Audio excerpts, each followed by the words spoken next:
Hello, everyone. Welcome to another episode of The Transition, a 7-part leadership series designed to help you to lead and manage with emotional intelligence, the latest from the amazing guest experts that I have during this change. And today I'm super excited to introduce to you Minda Harts. And why I'm excited is that because I know and learned about Minda way before we met through a mutual friend. And this is our first in-person conversation and I'm super excited. Minda, welcome. Thank you so much for saying yes, for being here. Yes, I wish that we could be in each other's state together, but this is the best we can do right now. And so thank you for having me in your home. Oh yes, in our home. We will have that in person soon after this. But first, if you don't know who Minda is, let me let you know. She is the CEO of the Memo, which is a career development community platform that provides women of color with the important resources to excel. She's also an assistant professor of public service at NYU's Wagner School of Public Service, and she has been featured in Forbes, Fast Company, The Guardian, and more. And most importantly, she is, yes, the author of, you have seen it, highly popular must-read for every single leader, yes, the Memo. So if you don't have your copy, let me tell you, get it. And here's what I love about the Memo, Minda, because I also created a journal called the Success Planner, which is like a life, career, well-being journal to help women to move through their life. And when I was going through through your book, the Memo, there were so many actionable steps because I'm an action girl. I love taking the wisdom from the leaders, the teachers, the researchers, and applying it in my life so I can actually see the impact right away. So if there's one thing that I can, like, there are just so many values in here. It's like you get in the book, you get in a mini workshop, you get in a coach, you get in everything in this book. So make sure you get it. Now, what do women of color need to know right now, Minda, about securing the seat? You know, we're in the middle of a pandemic, in the middle of a crisis, and our entire world has shifted. What do they need to know right now? Yeah, well, thank you for asking. You know, it's so important that right now in this environment, we don't shrink, right? You know, so 6 weeks ago, depending on where you are, the workplace wasn't that great for women that look like us, right? So people are like, we're not going back. We definitely don't want to go back to what things were like. So what I'd encourage people to do now that we're in this virtual reality is make sure that you are showing up as best as you can, right? Like now that we're at home, it's not like, oh, well, I don't have to show my face. I don't have to participate. No, this is where you lean into your courage. You speak up on those matters that you need to speak up on, connect with your leaders, let them know you exist right now, right? Ask for the 15-minute virtual coffees. You know, talent development doesn't stop because we're in a pandemic. And so I think this is a good opportunity for us as women of color, as women, to position ourselves for when we come out of whatever's next, right? We're in this situation. And so there's a lot of leaders who don't have the answers right now. And so they're looking for some. So maybe you see a gap right now and you can feel it. And so I would encourage us to figure out how to bring solutions to our leaders right now and carve a space out for ourselves. I'm excited about the opportunities that we get to create for ourselves right now. I love that. And I love the whole advice around not shrinking. And I know for a lot of women of color, especially Black women, because we exist in spaces that we don't see a lot of people who look like us. So there is that additional weight that we carry, and we might feel a little bit, you know, disposable. And I've been having some conversations with some of, you know, women of color. And one of the things is like, well, my team now, you know, we're not that, you know, front service essential. So we've been moved and shifted around to help other departments. What advice would you give women in terms of if they feel like they've been you know, I'm disposable, or I feel like my role might go away? Yeah, and that's a reality, right, for many people. And I would just, again, that's the story that we've told ourselves, but we don't know the reality, right? And so I would encourage to continue to move forward. Your goals may not have had COVID on your vision board or in your planner, right?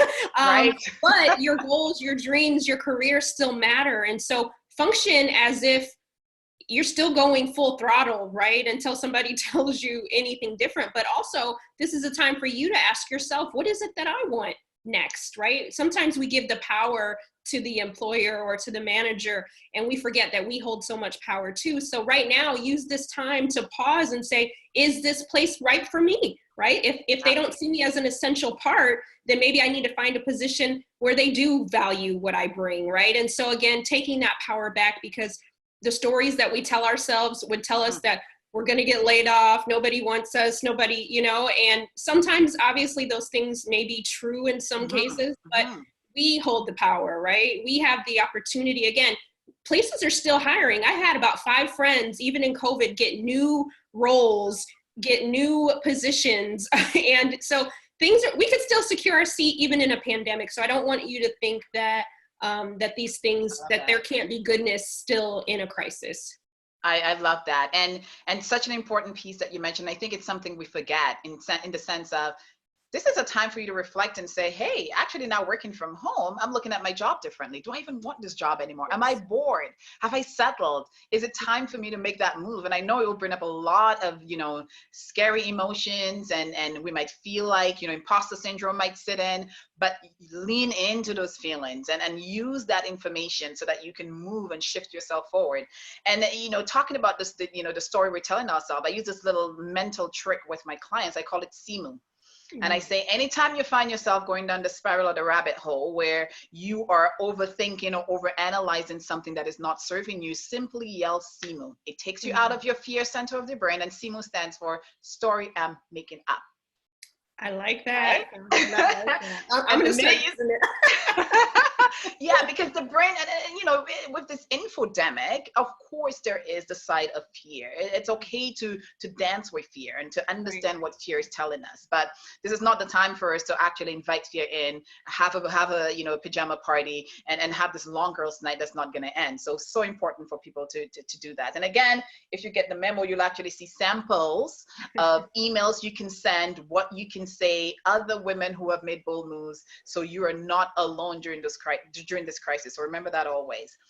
And now, you know, a lot of people are using the pandemic as an excuse, but even before the pandemic, you know, one of the things that I reflected on in terms of my lessons learned in 2019 was a burnout from the work that I do as an inclusion strategist. And, you know, there are days I just shake my head and I'm like, did I just spend the day trying to convince, you know, senior leaders who are mostly white people, that people of color, that we matter, that the fact that we have different leadership experiences and our lived experiences are different, you do need a different kind of inclusion strategy that include all of us. Yeah. So there is that fatigue I find around D&I. What advice would you give to companies, or what should, you know, people leaders keep in mind when it comes to keeping equity or keeping inclusion at the center of their leadership strategy, especially during this crisis? Oh, that's such a great question. And I think it's so important that, again, the workplace wasn't perfect 6 weeks ago, right? And so the same people who were making decisions on our behalf are many of the same people making them on our behalf now. And what would it look like if you had other people at the table, other mindsets, diversity of thought, gender, race, age, etc.? We might have been able to come up with different ways to handle crisis, right? Not just tapping into the same like ideologies that we've always gone back into. And so one of the things I'd say is keep a human-centered approach, because at the end of the day, we're all human, right? And this is affecting everyone in a different way. Your version of work from home may be different from my version of work from home, right? And so right now, I think it's really important for leaders to even make sure that the people they're saying go work from home have the resources to do their jobs, right? You know, so we're thinking about all of these things. Just go home, get on your laptop. But what if you don't have a computer, right? What if you don't have, you know, you're still using a certain internet that's not working? And so I think this is an opportunity for all of us to pause and say, what type of leader do I want to be going in the future? You know, Abraham Lincoln, he had this quote, and it said, we cannot escape the responsibility of tomorrow by evading it. We can't evade the fact that things weren't perfect, but we get to choose, Carlin, what we do next. And I think that requires, we get to choose if we bring diverse voices in this next phase of leadership. And I would really push leaders to think about, what are you doing differently this time around, right? Because this sets up the next industrial revolution. The decisions we make in COVID right now will affect a generation of people. And so do we want it to look the same, or do we want to mix it up a bit? And mixing it up is not a bad thing. Doesn't mean that you get your seat taken away. It means that we're adding seats.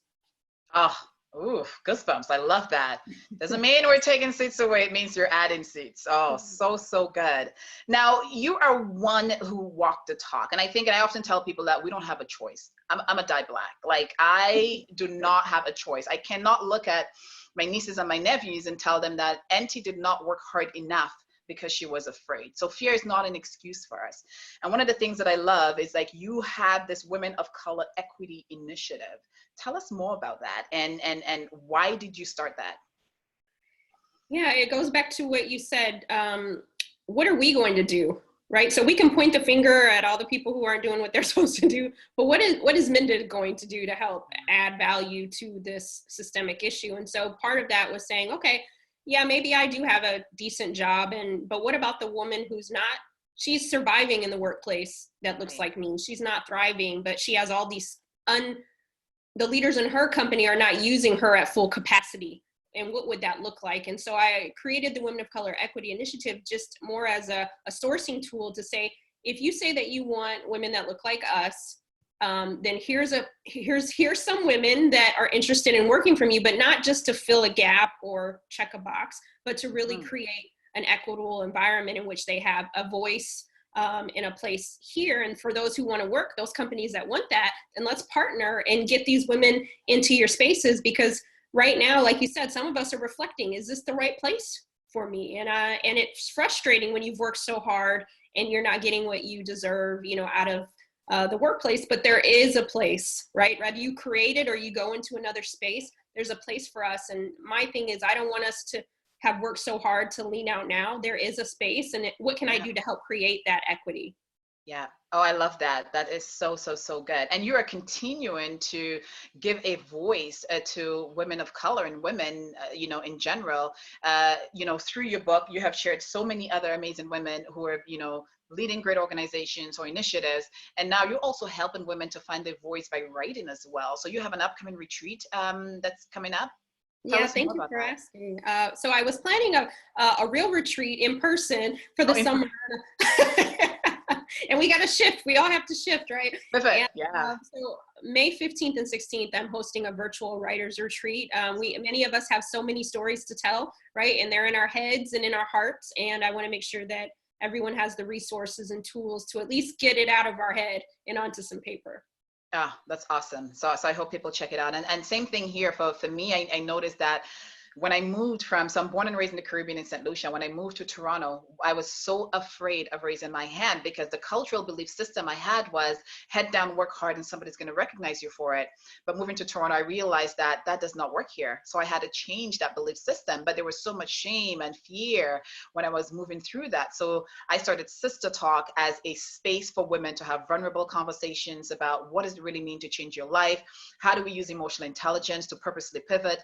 So we are also running a free 7-week leadership masterclass, really helping women to dive in deeper into understanding self and getting some tools so that they can shift forward. So I'm going to share this with the group to see if there are any ladies who are interested, because we have a story to tell. And there are so many incredible women who can inspire the next generation that's coming behind us. Now, we have so many women of color, and I feel like you've answered that, but who have invested in themselves. They've navigated the office politics. They've built their squad, and they do have that empire state of mind, and they are still not getting ahead. It's like there's this glass ceiling. Well, some people call it, for us, there's this concrete ceiling that we cannot get through. What memo would you write for that woman?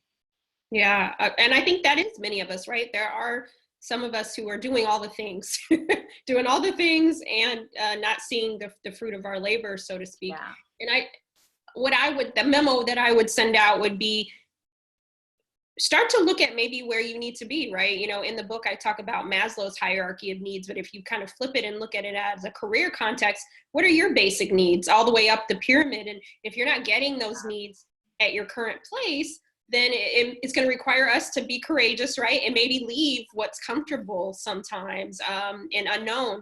And I think sometimes as, Black women in particular, we we get to a space, we make a certain amount of money, and we're like, you know what, I'm cool. This is comfortable, right? We're not gonna rock the boat or whatever have you, but there's so much more that we want, that we deserve, that we may never get at the table we're sitting at right now. And so doing all the things, it may not be the right things for where you're at right now. So start to think about, maybe it's the table across the street, right? Because I think sometimes, I don't know how you feel about this, Carolyn, but we do all the things for the place we're at, and that place is never going to give us what we want. And I think we don't have that real talk with ourselves. Yeah. Yeah. And I love that you mentioned that in your book, when you said that, you negotiated and, they said they didn't have the money, then they came back and they're like, well, maybe we can do half now, we can do half later. And then, but in the end, you had to do what was right for you, for Minda, right? For her legacy, for her impact. And I think sometimes we think that sometimes, we have to stay where we are, but sometimes you gotta leave the table when you're no longer being fed, when you've done all that you can do. And even for me, was it an easy decision? No, because after 20, plus years in the financial industry, telling my West Indian mother that I'm leaving for entrepreneurship, and she's like, so is that a job? Like, who's paying you? Like, for her, she's like, I had a good job. Why would you leave the good job? But, I just felt it was time for me to do more because, I was doing so much coaching and leadership work with women in the workplace that excited me more, right? And I was tired of being passed over for, another male white colleague who then come and tell me, you know what, this would look really good on your resume. Do you want to lead up this particular initiative or project? And I'm like, no, before you came, my team and I led this project. Yeah. So no, I'm good. I'm good on the visibility front. And I don't know if, for those of you who are listening, who probably have not read, Minda's book, in that last question where I asked about, you've built your squad, you know how to manage the office politics, you invested in yourself, you had that empire state of mind, you've done the work. All of these are actually chapters as well in Minda's book. And that's what's really great about it, right? You will actually be getting the tools for you to either dive in deeper or for you to move forward based on where you are in your career. Now, we have talked about emotional tax, and I'm a huge, proponent. I've been talking about this ever since the research came out. It's sad in some ways that we need the research to validate what we know is true, that people of color, we do have a different, lived leadership experience in the workplace. But most importantly, we go through this tax, this burden of being different, that it costs us not only our mental and emotional or overall well-being, but also it does impact our ability in terms of thriving in the workplace. What 3 tips would you share to women of color in terms of managing the emotional tax, especially now during COVID? Yeah, that's a great question. And it's so important, I think, because we are used to just like throwing the trauma into a bag and keeping it moving. As Black women, we don't give ourselves permission, women of color, to like stop and feel the feelings. Right. I would say feel it, right? Allow yourself to call it a thing. For so long when I was in my corporate career, I didn't even acknowledge that I felt trauma, right? Or that people were microaggressing me or macroaggressing me. I just assumed that this tax was part of being a Black woman at work, right? And I accepted that. I settled into it, and I think it caused me more trauma accepting it. And I think that that's part of it, is calling it a thing. Like, it's okay to say, this is not right. We don't have to own that. It's not our issue, but we have to acknowledge that this pain is happening. So I, number 1, say, give yourself that space to feel the feelings. Number 2, I think sharing it, finding your peers, finding your sister circles to do that in, because for so long I held it inside because I thought it was a form of weakness, sharing that I was going through a hard time, and people were counting on me to, pay this or do that. And I had to keep this strong woman facade. And so I never told anyone, and I was suffering in silence, right? So I speak on that, give it out, share it. There's no shame in releasing that. And then 3rd, it goes back to kind of what we've been talking about, is putting ourselves first. For so long, we put others ahead of our own concern, right? And having those conversations. And so when I was writing the book, I didn't include this statistic, but I'd say 9 out of 10 women said even more than that, I'd probably say 97 out of 100 that I interviewed, I asked them, did you have a conversation with your manager before you left, or did you just leave? And they would say, no, I just didn't wanna, I didn't. And I thought, well, what would it have looked like if we would have had these conversations, right? You might have been able to stay. They might have left 2 months, 2 weeks later, right? But we don't even like put ourselves first to have these hard conversations. So I would encourage us to lean into our courage and have some of these courageous conversations, because the workplace doesn't change if we don't all raise our voices to change it, right? You and I can't be the only ones talking about it. Like, we have to all encourage it, because it's not just for us, it's for the next generation. 100%. And so well said. I like that. Lean into your courage. And I love the fact that you mentioned that you didn't speak up about it because at first, because we don't know what it is. And same, I could relate to that. And the more, we share our stories, then that relatability piece is like, oh, so I'm not alone. And it's, yes, you are not alone. But imagine if, more of us started speaking up and more of us started owning our stories, then we can now create this huge movement where people just can't ignore us anymore, right? And it's kind of like, when you were speaking, what I think it was Diane Van Zandt who said, call a spade a spade. Yeah. It is a microaggression, and until I actually saw the research and have the language for it, and that's another thing why language is so important. And right now, one of the things we're advocating for is having more racially and culturally diverse, wellness practitioners in the workplace. Because I remember the days when I used to call the bank's employee assistant line. If I just had someone who could put into words, who can help me voice what I was going through, I think I probably did not have to suffer through all those backaches, cry myself asleep at night, the depression, the anxiety attacks at work. All of that could have been avoided. But I also know that it all happened to get me to where I am today. So it makes sense. But it's so important for us to lean in on our courage now to ensure that we are doing the most. And that when you do leave this workplace, or you decide to go to the desk across the street, you're leaving that chair better than you found it. Or in some ways, you're helping somebody to build another table. Absolutely. We need to build a lot of tables. So we're talking about the transition, right? So we were forced, for lack of a better word, to switch to working from home, and again, that means so many things for so many different people. What do you think in terms of looking at the future of work? Do you think that majority of organizations will stick to the current model, obviously fine-tuning it and reintegrating what works into the current process, or will there be more of a hybrid? Wow, I'm an optimist at heart, and so I'd like to think that while we're all sitting in our homes, that we're figuring out how to be better human beings, right? Better colleagues, better systems in place where everybody gets what they need out of the workplace and makes it work for everyone. And so I do believe, and that's why I think it's so important that we have these conversations and that we learn to advocate for ourselves inside the workplace, because how we advocate right now will determine or how we don't advocate will determine the roles and opportunities that we have for the next few years, and how, if we do go back to a hybrid model of some of us, are in the workplace Monday, Wednesday, Friday, we have to connect with people, build out our alliances right now, and shoot our shots, because things are happening, right? Conversations are being had about our futures, and we need to be a part of that. We can't let people who are making decisions for us before COVID-19, and they're making them right now.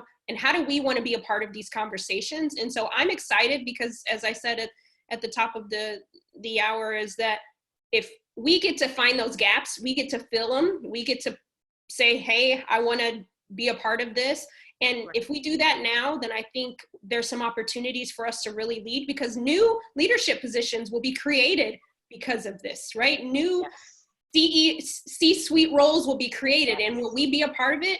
I hope so. And so I think that there is room now at the table to be expanded in a way it wouldn't have been before. So I'm excited about who will fill these seats, and hopefully it'll be many of our faces. Oh, so good. I can't wait for you to come to Toronto for us to have this in-person sister chat. So good. Thank you. Allyship, like I said last year in terms of burnout, allyship, performative allyship. What would you say to white women and men when it comes to creating an equitable workforce? Like, this is a memo for them. What's on that memo? I think Rihanna said it best, right? She said, pull up, right? I don't know. She said, in one of her speeches, she said, pull up. That's what, and allyship means action, right? What are we going to do?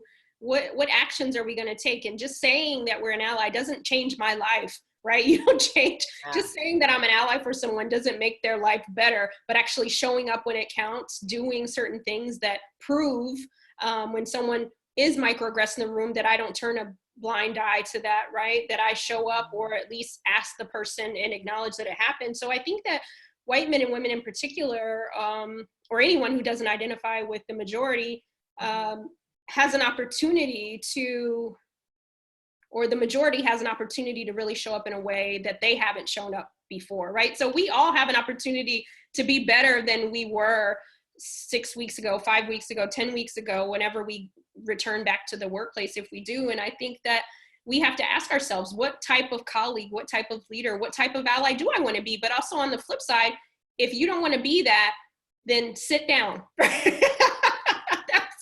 And I'm okay with that, right? Decline the opportunity. If you don't want to be an ally, cool. Let the others be able to lean into their courage and step up. But don't take up space by saying you're an ally if you're not. And so I hope that we'll be more candid about what allyship looks like and walk it out. Yeah. And also be brave. I love that. And I also, that same advice you gave in terms of being the courage. I think so many white people are afraid of messing up or afraid of saying the wrong thing or so forth. I'm like, mess up. It's okay. We'll mess up together. I often, say that, I don't speak for every Black woman. I can't. Mm-hmm.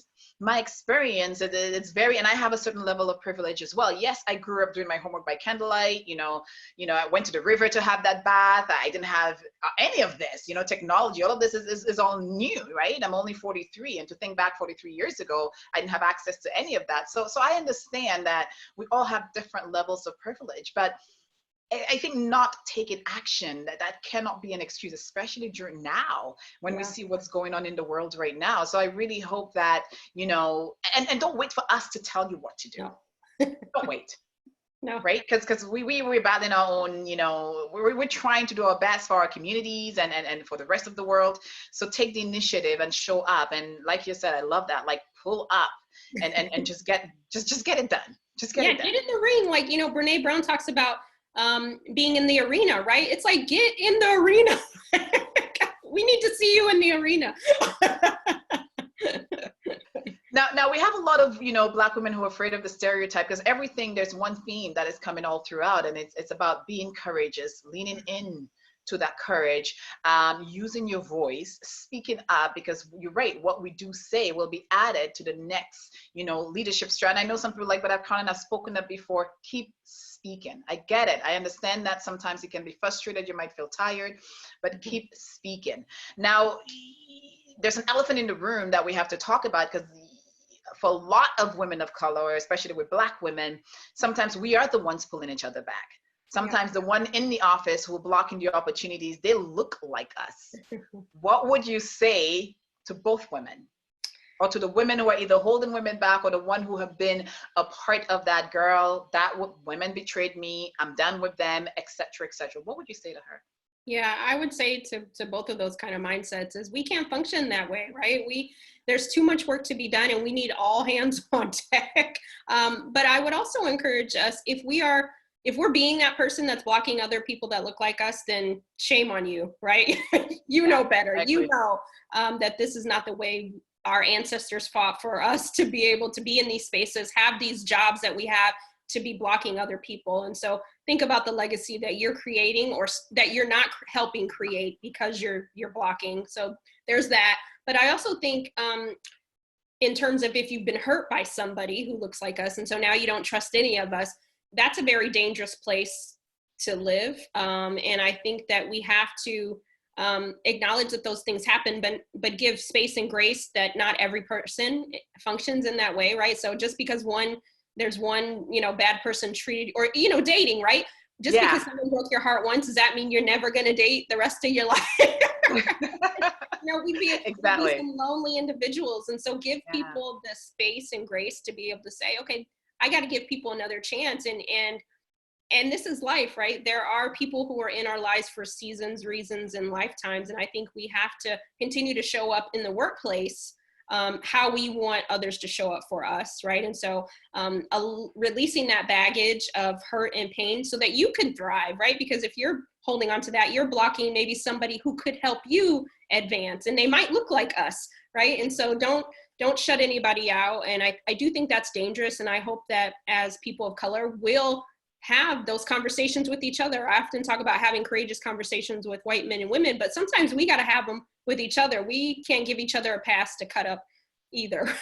Yes, I love that. And the reminder is to forgive, give that grace, because again, when we extend that grace to others, we also simultaneously extend that grace to ourselves as well. So which, helps both of us to move forward. Now, I know you cannot, tell me what is your favorite chapter in the book, because obviously you wrote it, they're all your favorites. Is there one quote or one chapter or one you were like, you know what, this chapter took everything out of me. Like I poured my heart and my soul in there. Which one would it be? I think probably I battle between Everyone Can't Be a Golden Girl, which is chapter 4, and also I think chapter 7, Empire State of Mind. But I'm going to go with Empire State of Mind because I think it's so important, our mindset, back to the stories that we tell ourselves. And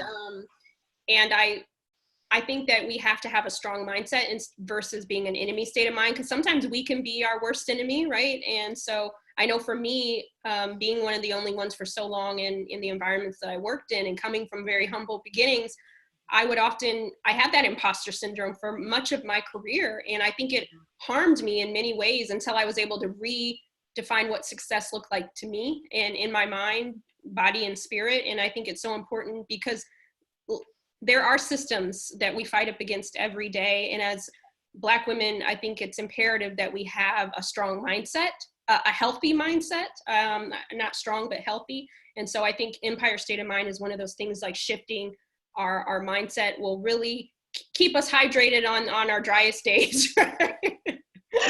I love that. Now, you talked a little bit about imposter syndrome, and I know it's a conversation I have a lot. What is the one thing, if you can reflect on, that really helped you to reduce that imposter syndrome feeling, or your moments of it? I often say that we don't have imposter syndrome is not a thing. We have moments of it. What is that one thing you did that you can share with others? Yeah, I think it was really just, Audre Lorde, she says, beware of feeling like you're not good enough to deserve it. And once I realized that you've worked really hard, Minda, you've done all the things that, you went to college, you did all the things that they tell you you're supposed to do, right? You've navigated, you've done the things. And why shouldn't you get paid X? Why shouldn't you be in this room at the table? Why shouldn't you be able to speak on a matter or give a presentation? And once I started to look at myself differently, realizing that I belonged in every room I walked into, right? And so regardless of who thought I should be there or not. And so I just looked at myself different. And I think that that's part of it, right? Our stories, our past doesn't define who we are, but it helps shape us, right? And I think I looked at my past as like this, like growing up, like this deficit, when I realized that actually it's an asset, right? The way that I move. And so I know it goes back to just those stories that we tell ourselves, that the good stories, right? And now I can look back on my past and say, wow, I wouldn't change a thing, right? Everything made me the Minda that I am today and that I'm becoming. And so again, just seeing ourselves in a different way. I love like how Insecure on those episodes when Issa's like talking to herself, hyping herself up. And sometimes that's what it takes, right? To remind yourself who you are, and seeing yourself very different, regardless of if others don't see you, because seeing yourself really gives you that fuel. Oh, I love that. And it reminds me of something one of my mentors, Claudette McGowan, says. She's like, trust your track record. Right?